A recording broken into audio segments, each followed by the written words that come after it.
Regarding agenda item 2.2, the amphitheater, we heard a lot of great reasons to support Live Nation and the permanent location of an amphitheater. I wanted to just kind of present the resident side. I think the residents should be involved, especially those who live in the Great Park neighborhoods, in terms of finding a location. In the staff report, I didn't see a location determined. It looks like it's still being, there's still a search of where to place the permanent amphitheater.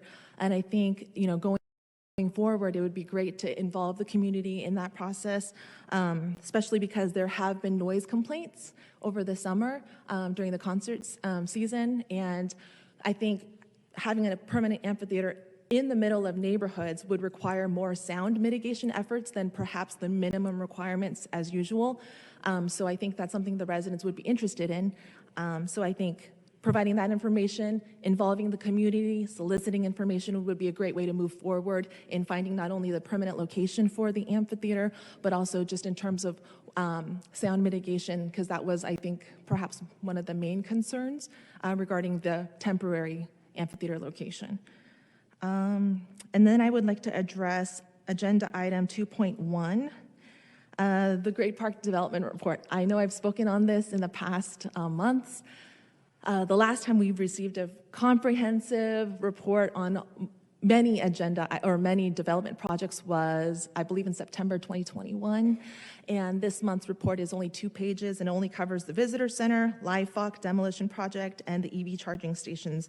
I'm hoping now that the agendas will be published 7 days versus the 12 days, hopefully that'll give staff more time to kind of create a more comprehensive report for the public. And there are some simple solutions to increasing transparency that I'd like to present, which I have mentioned before. One would be listing all the projects that were ever proposed and providing a status update on the city's website. Another would be to have our public-private partner show up to the Great Park Board meetings again. I think I did see Patrick Strader here, and I don't know if he's here to address some of these developments, but that'd be great. It's great to see him here, and I think it'd be great to have him continue to be here for the Great Park Board meetings again. And another would be to change the meeting date and the time, perhaps closer to the evening, so that we can allow more members of the public to attend and participate in these meetings, and perhaps have it on a different day. I did see the decision for the FIFA agreement, and I think one other, on the consent calendar for the City Council meeting. So whatever the Great Park Board decides on those items automatically approved on the consent calendar just at 4 o'clock today. And it just doesn't allow the public an opportunity to weigh in, to kind of go over what the Great Park Board decided. So I think it'd be beneficial for the public. Oh, and I did want to mention, I wanted to thank the city. Someone mentioned to me that this meeting is actually being live streamed on YouTube, I believe, and I don't know if that was a decision made, but that's something that Irvine Watchdog has asked, and I think that promotes more resident engagement. And I just wanted to thank you all for that. I guess it's happening now. And there was a list of items that we haven't heard updates on. I just created a list in alpha order. One was the American Museum of Natural History. And if I recall correctly, under City Manager John Russo, there were efforts underway to have the museum located in Irvine. I believe the city met with leaders with the museum. We haven't received any updates.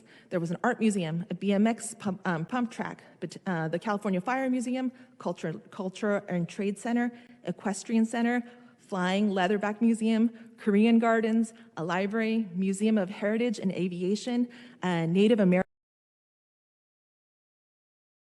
Museum, Rhino Rugby, Surf Park, Top Golf, USA Swimming, Whitewater Rafting, and Wildfire Gymnastics. And I believe also some members of this board did attend a meeting out in North Carolina to meet with Whitewater representatives. And again, we haven't received any updates on that. So I think, easy way to increase transparency, add all these projects. I believe one of the commenters already discussed, Thank you, Ms. Lin. Your time is up now. Okay, thank you.